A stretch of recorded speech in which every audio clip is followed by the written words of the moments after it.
Le 22 octobre dernier, le président Xi Jinping a marqué l'histoire du Parti communiste chinois en étant reconduit pour un troisième mandat à la tête de cette institution centenaire dont le destin est étroitement lié à celui de la République populaire de Chine. En effet, c'est un palais du peuple de Pékin plein à capacité qui a abrité pendant une semaine les travaux de la 20e du 20e congrès du parti dans un contexte délicat pour la Chine, confrontée à un ralentissement de sa croissance en raison des confinements à répétition ou aussi dû à la pandémie du Covid-19 et des tensions diplomatiques avec l'Occident. Un peu plus de 2300 délégués ont pleinement rempli les missions confiées, adopter le programme politique des 5 prochaines années, nommer les membres des commissions au sein du comité central du parti, réviser la charte du parti. Ce 20e congrès du Parti communiste chinois aura finalement apporté, de l'avis des observateurs, des changements notables. Pour nous édifier sur le sujet, nous recevons sur ce plateau ce soir le professeur Nkolo Foué, qui est enseignant universitaire. Bonsoir. Bonsoir. Et le professeur Jean-Paul Pougala, qui est géostratège. Bonsoir. Bonsoir. Je vous remercie tous d'avoir pris un peu de temps pour discuter avec nous. C'est vrai que quand de plus en plus, quand quelque chose se passe en Chine, le monde entier suit de près avec beaucoup d'attention. On va commencer par suivre un petit reportage qui nous permet un peu de revisiter les résolutions du Congrès qui a eu lieu. Le président chinois Xi Jinping, comme j'ai dit, a été reconduit pour un troisième mandat au terme du 20e congrès du Parti communiste chinois. L'homme de Pékin s'est entouré d'un bureau politique uniquement composé de 2300 délégués. Adèle Sylviane Kalga avec les résolutions.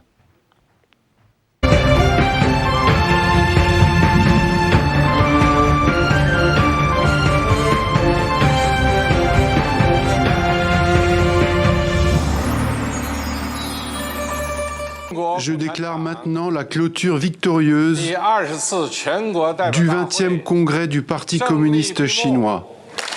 Xi Jinping supplombe les 2300 délégués réunis à huis clos au Palais du Peuple. Leur mission, tracer l'avenir politique de la deuxième puissance mondiale pour les 5 prochaines années. À l'issue de ce congrès 20e, depuis la création du parti en 1921, le président chinois est reconduit sans surprise au poste de secrétaire général du parti. Une formalité prélude à son couronnement pour un troisième mandat en mars prochain.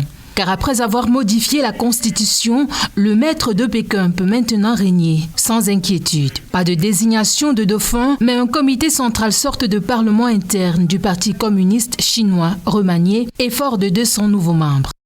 En renforçant son pouvoir, le président espère relever plus facilement les défis qui l'attendent. Xi Jinping a ainsi clairement affirmé que la bonne santé économique nationale allait être au centre des activités et l'économie privée au devenir secondaire. À l'international, la Chine va vouloir poursuivre sa coopération avec les autres pays, tout en essayant d'asseoir sa vision du monde et son idéologie. Mais l'inquiétude grandit surtout au sujet de Taïwan.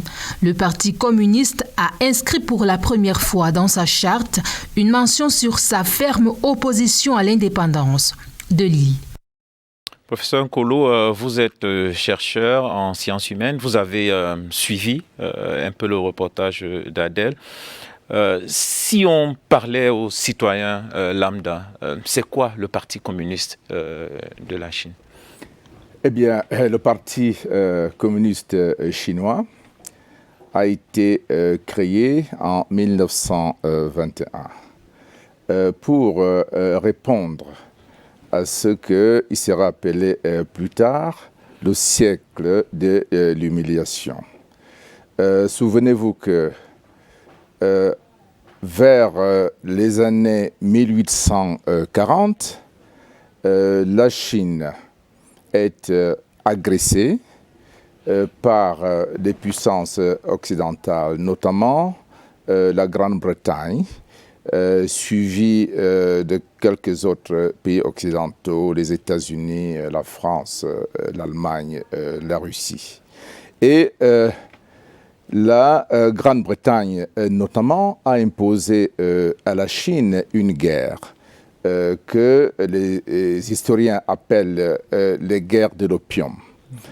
Parce que l'opium, à l'époque, était produite par la compagnie britannique des Indes orientales. Il fallait écouler cet opium-là. Or, les Chinois, l'empereur chinois, avait constaté que l'opium provoquait des dégâts colossaux, n'est-ce pas, sur le territoire chinois, sur le plan de la santé, au niveau social également. Donc l'empereur avait donc décidé d'interdire la vente de l'opium en Chine. Les Britanniques vont réagir immédiatement en attaquant la Chine et en lui imposant donc la vente de l'opium, suivi immédiatement par l'exigence, n'est-ce pas, faite à la Chine d'ouvrir ses ports. Et c'est comme ça que la Chine s'est ouverte au capitalisme occidental. Et c'est aussi la raison pour laquelle les historiens disent que l'Occident est arrivé en Chine dans une caisse d'opium et avec les armes à la main. Donc vous voyez comment les choses sont passées. Alors la Chine a été obligée à cette époque-là de signer une série d'accords qu'on appelle les traités inégaux et qui mettent la Chine à la merci de l'étranger. Alors donc il y a eu 2 guerres de l'opium. Et ces guerres-là ouvraient, n'est-ce pas, une longue série, n'est-ce pas, d'actes d'agression contre ces pays. Il y a eu des révoltes, bien sûr, contre la domination étrangère. Mais la plupart de ces révoltes-là avaient échoué.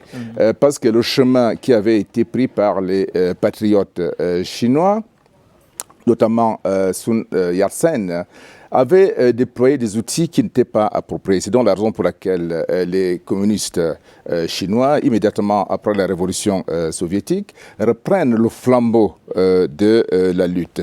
Mais cette fois-ci avec un outil idéologique nouveau. Et cet outil-là, c'est le marxisme. Et c'est Mao Tse-tung, n'est-ce pas, qui a approfondi, n'est-ce pas, cette lutte en la radicalisant. Et ce n'est donc pas par hasard que si la Chine est aujourd'hui un pays communiste, un pays marxiste. C'est intéressant justement d'évoquer le marxisme et le communisme version Chine, parce qu'en réalité, quand il s'agit du communisme, on a tendance à croire que ce n'est que la Russie qui est un des bastions, si vous voulez, du communisme. Cependant, la Chine se positionne fortement comme un bastion de cette pensée.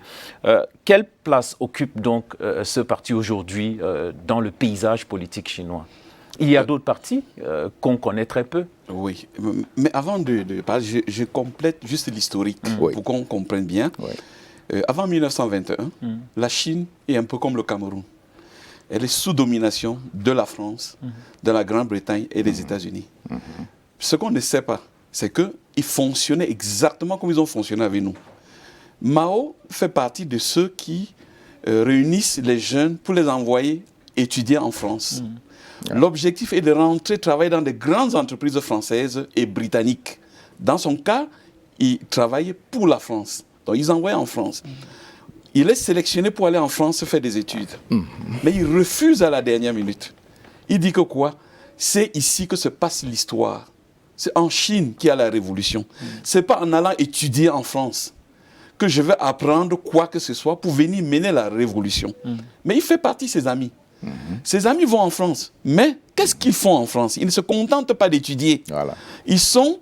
Chaque jour, ils vont fréquenter le Parti communiste français et rendre compte de ce que décide le Parti communiste français. Et que fait le Parti communiste français? Ils sont dans le marxisme léniniste. C'est-à-dire, la société est divisée en capitalistes et les ouvriers. Sauf que ce n'est pas le cas de la Chine. La Chine, c'est un pays colonisé. On ne peut donc pas appliquer le marxisme dans un pays où il n'y a pas d'industrie, dans un pays où il y a plutôt des colons. Et il faut donc repenser le marxisme. Le marxisme en Chine. Comment on repense le marxisme? Le marxisme européen, que je peux appeler européen, c'est un marxisme basé sur l'usine, le patron, mais surtout la ville. La ville.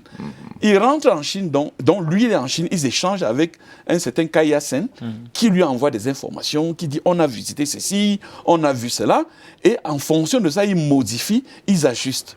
Ils vont donc faire la réunion dans un dortoir des filles en 1921, dans une colonie française, ça c'est à Shanghai. Sauf que pour ne pas être suspectés qu'ils sont en train de faire une réunion politique, ils le font donc dans un dortoir de filles. Mais ils sont quand même découverts. Ils vont donc arrêter après 3 jours seulement de rencontre, ils vont changer de lieu. Et c'est là où ils comprennent que quand on est colonisé, ce n'est pas dans la ville coloniale qu'on peut mener la moindre révolution. Il faut rentrer dans les campagnes. Et c'est là où tout maintenant va s'organiser autour des campagnes chinoises. Ce n'est plus le capitalisme des usines, mais le capitalisme du territoire. Il faut, quand on dit campagne, ça veut dire qui sommes-nous? Avant de combattre le colon, il faut d'ailleurs qu'on se repositionne sur le plan culturel. On est qui? Quelle est notre histoire? Sinon, on devient des avatars. Pour éviter donc d'être des avatars, il faut donc qu'on se repositionne. Et plus tard, et ça va reprendre même le 68 en France. Et les Noirs, la bataille des Noirs américains, les gens ne savent pas que c'est venu de Chine. Parce qu'à partir du moment où Mao invente le fait de dire que le marxisme n'est plus une histoire entre le capitaliste et l'ouvrier, et où l'ouvrier doit forcément détruire son patron, ça devient maintenant une bataille contre la soumission. Et c'est comme ça que les Noirs américains vont donc se saisir. Mao va recevoir tous ces Noirs américains qui sont même jugés. William Dubois est jugé non grata. Il va donc les recevoir. Et encore aujourd'hui, quand nous allons en Chine, les Chinois, ils nous appellent Labo. Labo veut dire patron. Parce que Mao le disait, ces Noirs que vous voyez sont des patrons de toute une collectivité. Qu'il faut maintenant que la Chine accompagne pour réaliser leur part de révolution en fonction de leur réalité. Donc c'est la révolution. Chacun mène sa révolution en fonction de son pays. Chacun organise sa politique en fonction de ses propres réalités. C'est ça la nouveauté donc, du communisme chinois. Le Parti communiste a fêté ses 100 ans l'année dernière, 100 ans de réforme politique et institutionnelle. Comment est-ce que le parti s'adapte-t-il à l'influence croissante de la Chine ? Alors, il faut d'abord souligner que s'agissant du marxisme, comme venait de le dire Jean-Paul, eh bien, Mao, depuis l'époque de Mao, la Chine s'est effectivement efforcée d'adapter le marxisme aux conditions de la Chine. Et il a très bien rappelé que les conditions de la Chine, c'est celles d'un pays colonisé ou semi-colonisé. Donc, il n'était pas possible pour les Chinois de reprendre la formule qui prévalait en Occident et qui mettait face à face les ouvriers et les patrons, ou encore le capital et le travail. Et Mao dit, dès les années 30, que chaque fois que le colonialisme où l'impérialisme intervient quelque part, eh bien, il s'attaque d'abord aux forces productives, représentées précisément par le capitalisme national.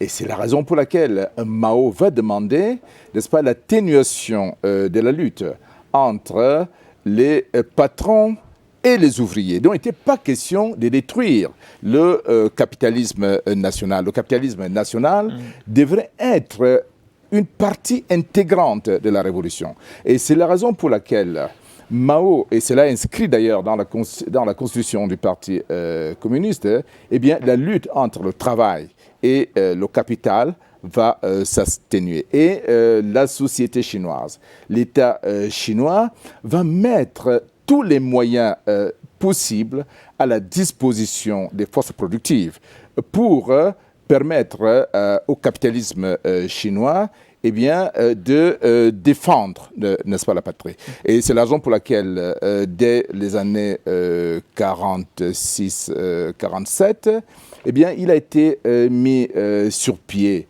ce qu'on appelle le système collaboratif, le système collaboratif, c'est-à-dire que le Front Uni National. Ce Front Uni National, en Chine, rassemble, je crois, 3 grandes classes sociales. Il y a d'abord les ouvriers, parce qu'ils avaient lancé, n'est-ce pas, le mouvement de contestation du colonialisme à Shanghai. Deuxièmement, la paysannerie. Effectivement, Jean-Paul souligne qu'à un moment donné, les paysans se sont ralliés, n'est-ce pas, au mouvement de contestation du colonialisme. Et c'est la raison pour laquelle Mao, n'est-ce pas, va investir les campagnes. Maintenant, la troisième composante, c'est la bourgeoisie nationale. Et cette bourgeoisie nationale fait partie intégrante, n'est-ce pas, de l'État chinois.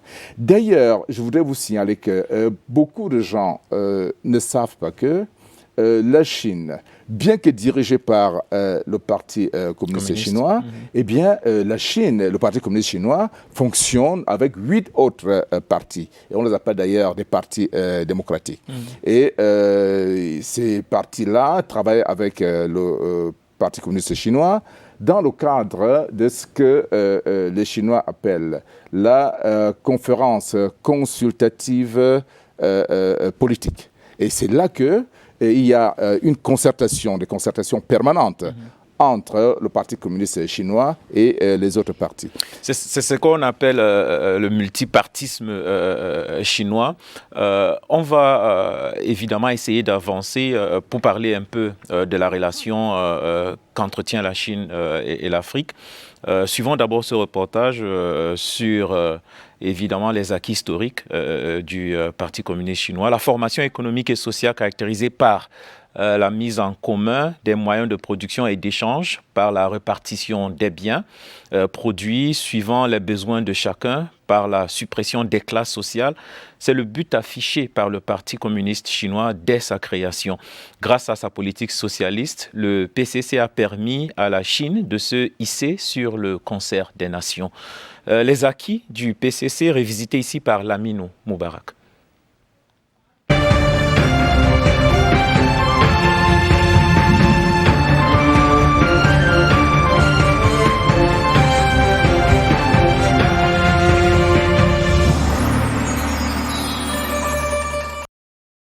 Voici quelques faits essentiels pour comprendre la PCC et ses acquis en République populaire de Chine.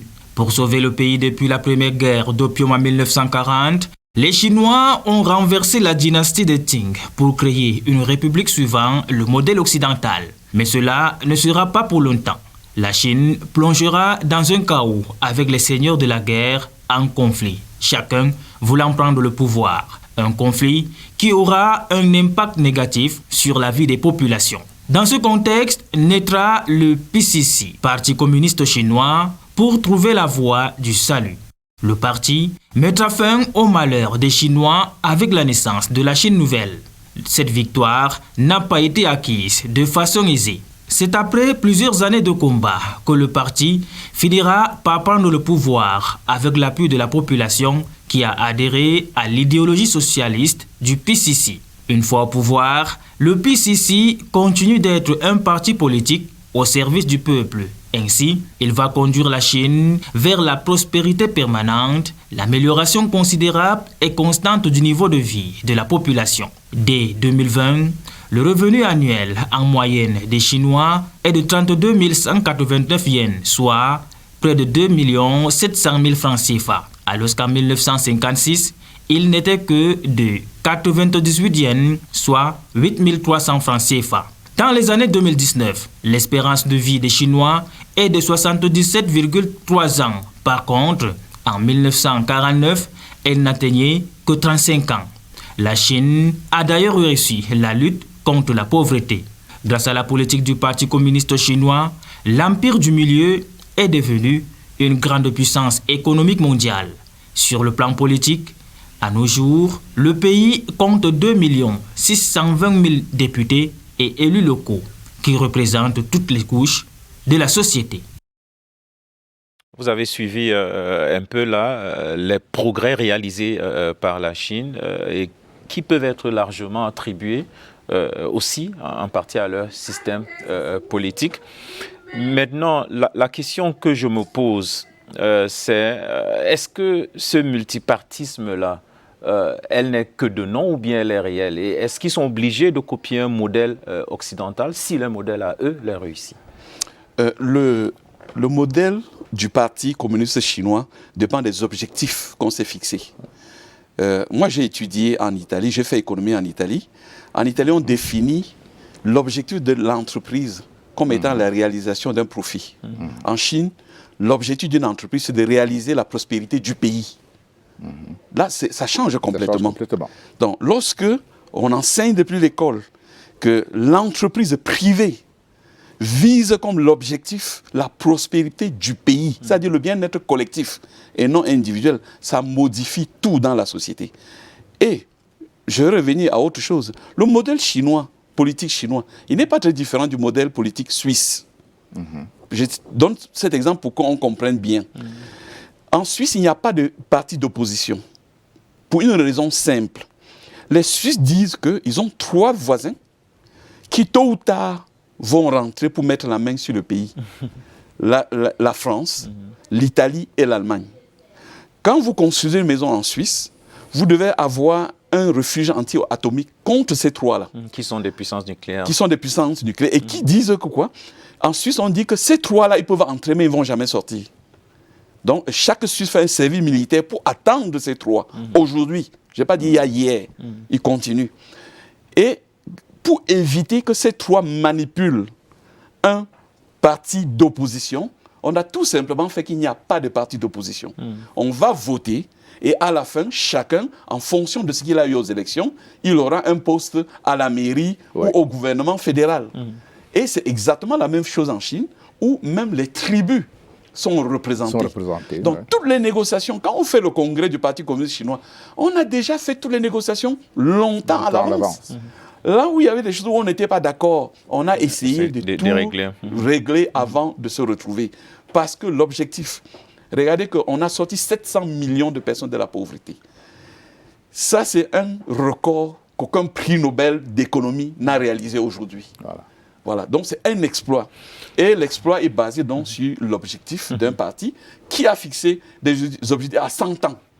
Qui dans ce monde fixe un objectif à 100 ans? Là, ils sont dans l'objectif pour les 200 ans. Ils sont sortis de Pékin avec l'objectif pour les 200 ans. Et les 200 ans, on dit que quoi? On recentre sur l'idéologie. Parce qu'on a laissé l'espace à l'économie. On était pauvres. On a essayé d'avoir de l'argent. Mais on se rend aussi compte de la limite de l'argent. Parce qu'à laisser beaucoup de gens avoir beaucoup d'argent, ça fait que l'État central perd de son rôle de juge. Parce que l'État doit être celui qui calme les ardeurs du privé. C'est ça aujourd'hui. Et vous voyez peut-être ce que Jean-Paul est en train de dire s'agissant des rapports entre l'État et le privé en Chine. Je vais prendre un exemple simple pour comprendre pourquoi est-ce que la Chine peut faire des progrès très rapides. Parce que le capitalisme chinois, parce qu'il y a un capitalisme chinois qui fonctionne, mais ce capitalisme-là est au service de la prospérité du pays. Alors, l'exemple que j'ai choisi, c'est celui du train à grande vitesse. Vous savez sans doute pourquoi les États-Unis ne peuvent pas se doter d'un train à grande vitesse jusqu'à maintenant. C'est parce que les lobbies pèsent sur le gouvernement américain, les lobbies de l'automobile, les lobbies de l'aviation. Il se trouve donc qu'aujourd'hui, le train, le rail américain, est vieux d'à peu près 100 ans. Pour aller par exemple de Chicago à New York, c'est environ 1100 ou 1200 kilomètres. Il faut 22 heures de temps pour parcourir cette distance-là par train. Parce que les trains sont vétustes, les Américains n'arrivent pas à se doter, n'est-ce pas, d'un TGV parce que la bourgeoisie, qui est au service de ses propres intérêts, bloque ce projet. Or, la Chine, en quelques années, s'est doté du plus vaste réseau ferroviaire du monde, notamment en matière de TGV. Pour partir par exemple de Pékin à Shanghai, c'est environ 1300 km. Vous devinez combien de temps on fait? 4 heures de temps et demi. Donc à peu près la même distance que Chicago-New York. C'est la même distance, et cette distance-là, en Chine, on la parcourt en 4 heures de temps et demi, et aux États-Unis, on est à 22 heures et demie. Donc la prise de décision, selon l'exemple que vous apportez, est un peu plus facile de leur côté. Absolument. Parlons un peu de la relation sino-africaine, parce qu'évidemment, la présence chinoise sur le continent africain ne fait qu'augmenter. Et du coup, l'Afrique suit aussi attentivement tout ce qui se passe de ce côté. Je pense aussi un peu d'où l'intérêt de notre échange. Au sortir de ce congrès, quels sont les enjeux pour le continent? Alors, il faut d'abord signaler que les relations entre la Chine et l'Afrique, ou la Chine et les Africains, sont anciennes, contrairement à ce que l'on pense. Si vous me permettez, je voudrais faire l'historique rapide, très rapidement, de cette historique-là. Alors, à l'époque de la guerre des Boxers, nous sommes là à la fin du 19e siècle, au début du siècle. C'est-à-dire que lorsque les Chinois se révoltent contre l'impérialisme occidental, eh bien, aux États-Unis, des Noirs américains avaient été enrôlés pour aller combattre en Chine. Bon, mais les leaders, n'est-ce pas, de la communauté noire, qui se rappelaient quand même de l'esclavage, avaient dit ceci: eh bien, cette guerre n'est pas notre guerre. Il y a un évêque anglican qui avait utilisé cette formule-là: This war is not our war. Donc, ça, c'est la première étape. La deuxième étape, c'est que lorsque le Parti communiste se met en place, eh bien, il y a la Ligue de lutte contre le colonialisme et l'impérialisme qui est créée en 1927. Et dans cette ligue-là, eh bien, des Africains, notamment ceux de l'ANC, bien sûr, travaillent côte à côte avec des Sénégalais comme Lamine Senghor, avec des Chinois comme Madame Sun Yat-sen. Bon, bien sûr, Dubois suivait attentivement ce mouvement-là. Dans les années 30, il y a un monsieur extrêmement important, mais qui n'est pas très connu, un noir américain qui s'appelle Paul Robeson. Eh bien, Paul Robeson est l'un de ceux qui font connaître au monde l'hymne chinois, une chanson chinoise, n'est-ce pas, qui est donc devenue plus tard l'hymne national de la Chine. C'est le Shilai, c'est la marche des volontaires. Eh bien, c'est Paul Robeson qui, dans les années 30, chante ce morceau qui lui avait été appris aux États-Unis par des exilés chinois et des patriotes chinois. Parce que c'est une chanson qui était populaire en Chine, donc les exilés chinois commencent à la chanter aux États-Unis. Et lorsque Madame Sun Yat-sen, le premier président de la Chine moderne, a suivi le disque, n'est-ce pas, de Paul Robeson, mais elle est littéralement tombée amoureuse de cela. Et ce n'est pas le fait du hasard si, en 1949, eh bien, cette chanson populaire est retenue comme hymne national. Voilà. Donc l'Afrique joue un peu... L'Afrique joue un rôle. Et maintenant, il y a l'étape importante de Bandung. Parce que c'est à Bandung, avec Chou En-lai, Kwame Nkrumah et quelques autres personnalités africaines, que les relations entre la Chine et l'Afrique se resserrent. Et c'est à partir de Bandung que Du Bois... Du Bois, le père du panafricanisme, ça il faut bien le rappeler, il est né américain et il est mort ghanéen. Eh bien, il a prononcé un discours extrêmement important à l'université de Pékin en 1959. Et dans ce discours-là, eh bien, Du Bois lance un appel à l'Afrique. Il dit la chose suivante, et je vais le citer texto, il dit aux Africains que quand vous voyez la Chine, un Chinois, eh bien, le sang qui coule dans leurs veines, c'est votre sang. C'est le sang de mon sang, c'est la chair de ma chair.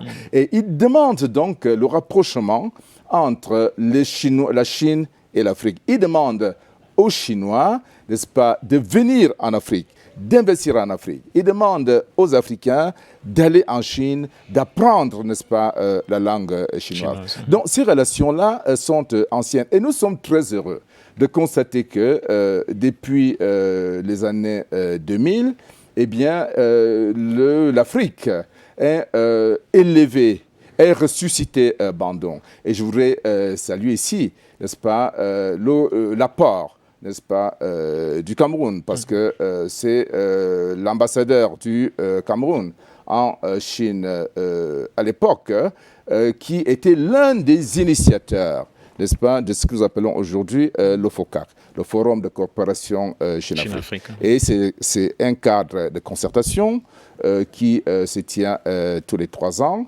Et la dernière rencontre du FOCAC s'est tenue à Dakar en novembre 2021. Donc voilà, donc nous sommes... Et comment est-ce que vous allez donc répondre à ceux qui pensent que la Chine est un peu un nouveau colonisateur qui vient endetter les Africains? Voilà. Alors, premièrement, il faut dire quelque chose aux Africains, c'est que vous pouvez avoir toutes les matières premières du monde. Si elles ne sont pas exploitées, elles ne servent à rien. Pour faire l'exploration, pour trouver une goutte de pétrole, il faut 3 milliards de dollars environ, que nous n'avons pas.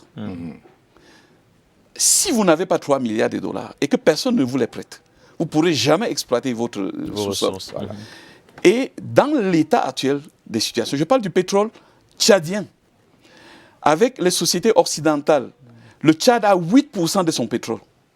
Donc on vient, on dit, OK, on a dépensé 3 milliards, et voilà, on te donne 8%. La même chose pour le Cameroun. Le rapport entre le Cameroun et la France et les États-Unis et la Grande-Bretagne, c'est 8%. Le rapport entre les contrats chinois avec le Cameroun, c'est 50%. 50%. C'est du jamais vu. Expliquez-moi donc comment on vous colonise en vous donnant 50%, là où le concurrent vous donne 8%. Ce que je dis, tout le monde peut vérifier ou contester ce que je suis en train d'affirmer. Revenons à autre chose. Ce n'est pas d'aujourd'hui que la Chine est en relation avec nous. Nous, on avait, moi je suis né dans une famille pauvre. On n'avait pas l'électricité, on avait la lampe à pétrole. Vous croyez que la lampe à pétrole a été fabriquée en France? Ça venait de Chine. Parce que c'est Mao qui dit que pour donner la lumière aux Africains, il leur faut la même lampe qu'en Chine. Ce n'est pas une lampe européenne. Les lampes de rasoir avec lesquelles nous nous sommes rasés quand on était petits, c'était des lampes chinoises. Les enveloppes, même pour envoyer, on appelle ça par avion.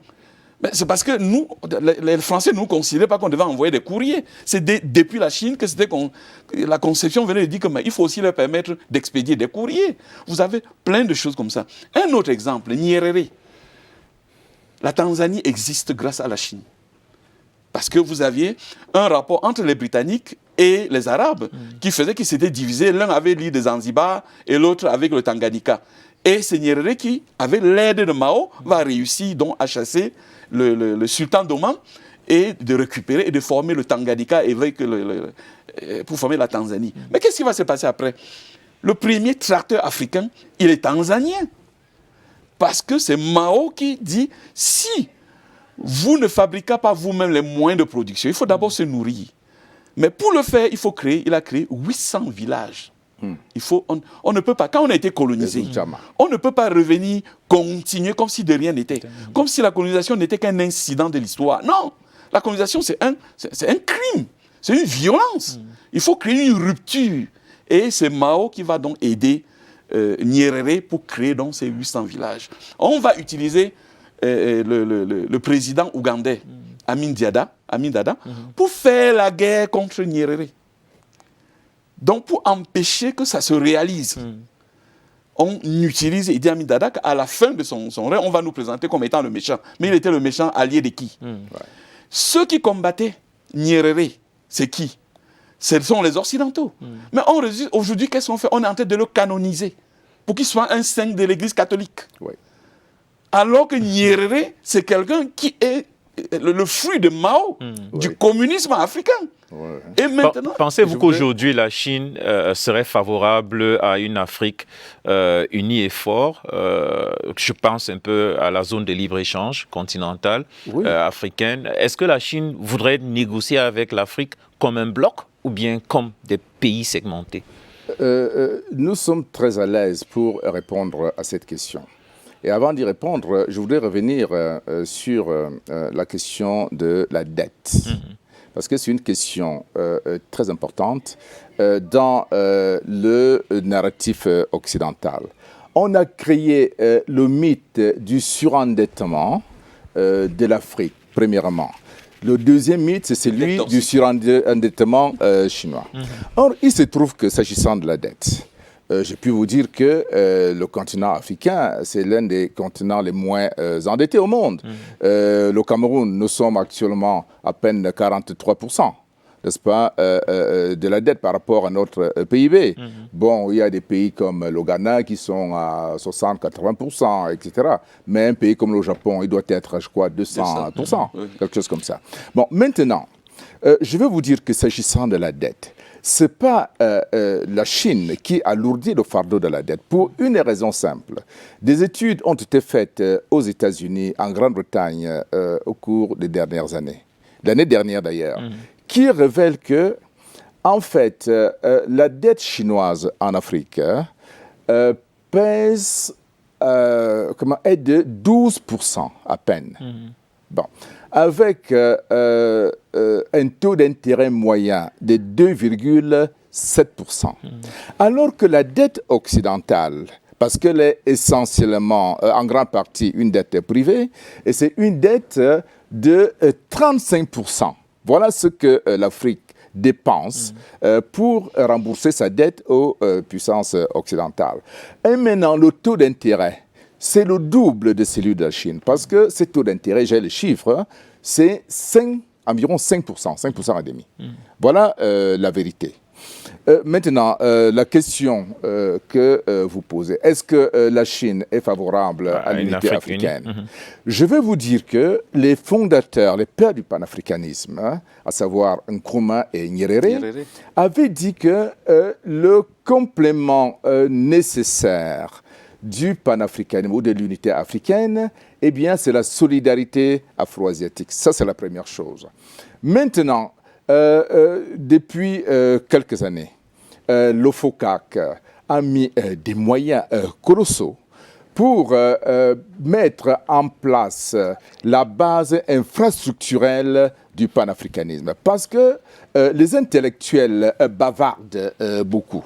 Ils parlent de panafricanisme, certains maintenant parlent même de kémétisme. Eh bien, pour dire que nous devons puiser dans notre vieux fonds culturel africain. Nous n'avons rien contre. Mais il se trouve que l'Union africaine a choisi comme partenaire stratégique la Chine pour mettre en place la base infrastructurelle du panafricanisme. C'est-à-dire qu'il y a l'interconnexion du continent à travers le rail. Et pour la première fois, nous avons adopté, avec l'aide de la Chine et avec l'aide des autres pays amis comme la Russie, le principe du rail standard. Parce que depuis l'époque coloniale, eh bien, le rail standard qui porte des trains à grande vitesse était interdit à l'Afrique. Eh bien, c'est la Chine qui, travaillant avec l'Union africaine, nous encourage à passer, n'est-ce pas, au rail standard pour mettre fin à la balkanisation du continent africain. Parce que cette balkanisation, c'est aussi faite par les rails. C'est-à-dire que le Cameroun, l'absence de communication. Le Cameroun a ses rails, je crois que c'est 1 mètre, les autres ont 1,60 m, etc., etc. Professeur, le temps nous tient à la gorge. Oui, non, je sais, j'ajoute juste une chose. C'est la Chine qui a dit « je veux dialoguer avec vous ensemble ». C'est pour ça que la Chine a réuni tous les pays africains à Pékin. Et tout le monde dit ça d'ailleurs. C'était pour parler de politique et ensuite on parlait d'économie à Addis Abeba. Parce que la position de la Chine, vous prenez, moi je suis installé en Chine depuis 1998. Et le gouverneur de Guangzhou, qui va au gouvernement central maintenant, le Guangdong la richesse produite dans le Guangdong est plus que toute l'Afrique réunie. Ouais.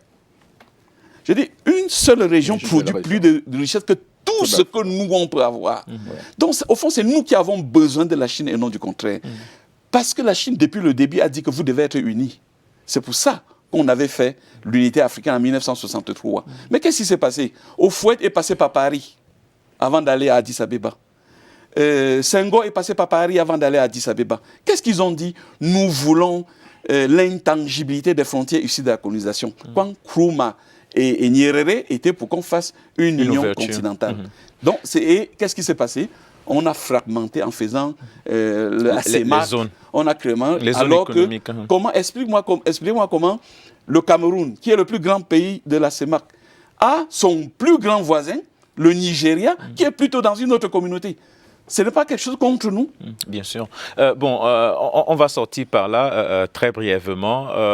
Xi renouvelle son mandat et reste à la tête du Parti communiste pour une période, cette fois-ci indéterminée.